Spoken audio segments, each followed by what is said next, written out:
The best way to save money when you're shipping packages is to make your boxes as small as possible. And in today's video, I'm gonna show you how you can take a big box and make it smaller so you can ship littler items like this one right here. So to get started, you're only going to need a couple of tools. You're gonna need a sharp instrument like a box cutter or a knife. You could even substitute a pair of sharp scissors if you need to. And then you'll also probably want a ruler or tape measure, and then something to mark your box with, like this Sharpie marker right here. Now to get started, you're going to take your shipping box and you're gonna fold one end of it and place your product inside of the box. Now as you can see, there is a lot of wasted space inside of this box, and I have a lot of room to play with to make this box smaller. And now we're gonna go ahead and do just that. We're gonna reduce the size of this box. Now to get started, I'm gonna take my Sharpie marker and I'm going to mark down inside of my box where I want to make my first cut. So I'm gonna come right above my item, I'm gonna place my marker, and I'm gonna just make a line right by where I wanna cut. Then I'm gonna take my ruler and I'm gonna put it down inside of the box, and I'm gonna measure exactly where I made that mark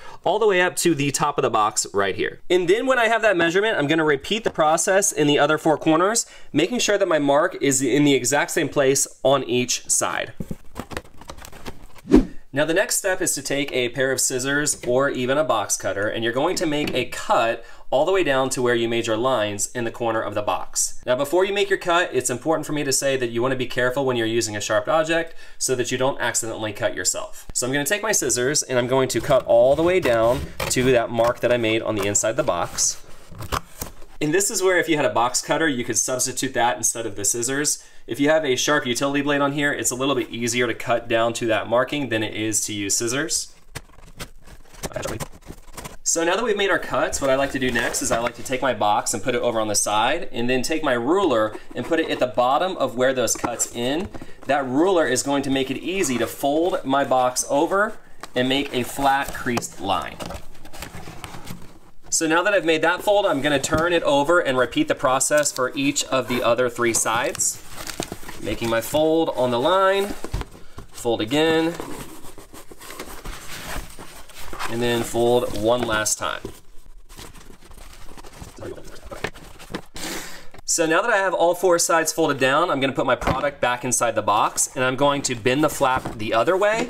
And then I like to take my scissors and I like to make a cut right down the middle to trim off all of the excess. Then I'll do that with the other three sides as well.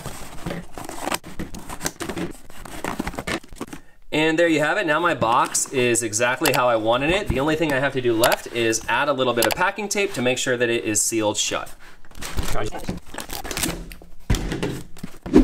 So there you have it. Now I've gone ahead and I've reduced the size of this box, but it is not perfect. As you can tell, some of the edges are kind of rough and don't look that great. But if you're wanting a more perfect look, you can use a specialized tool that will do the job and make this look really professional.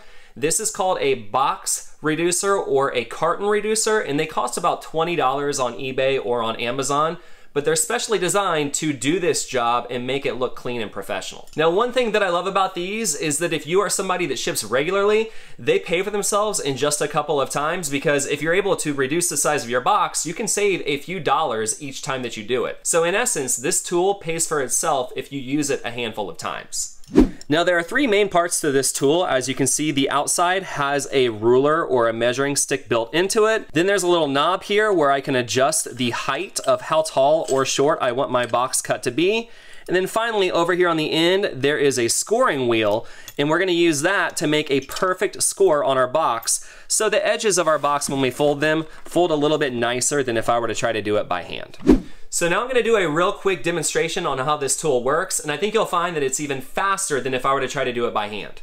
What I wanna do is I wanna take it and place it inside of the box, putting the arm bar right here on it and dropping it all the way down.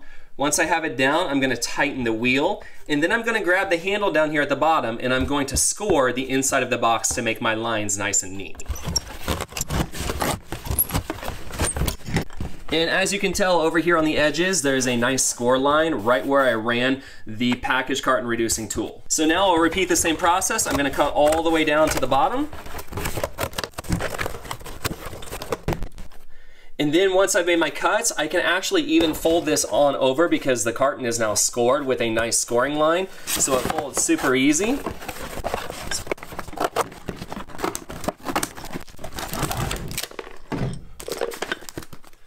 Okay, so as you can see, using a package or carton reducer is a lot easier to use and a lot quicker to use versus if you were to try to do it by hand.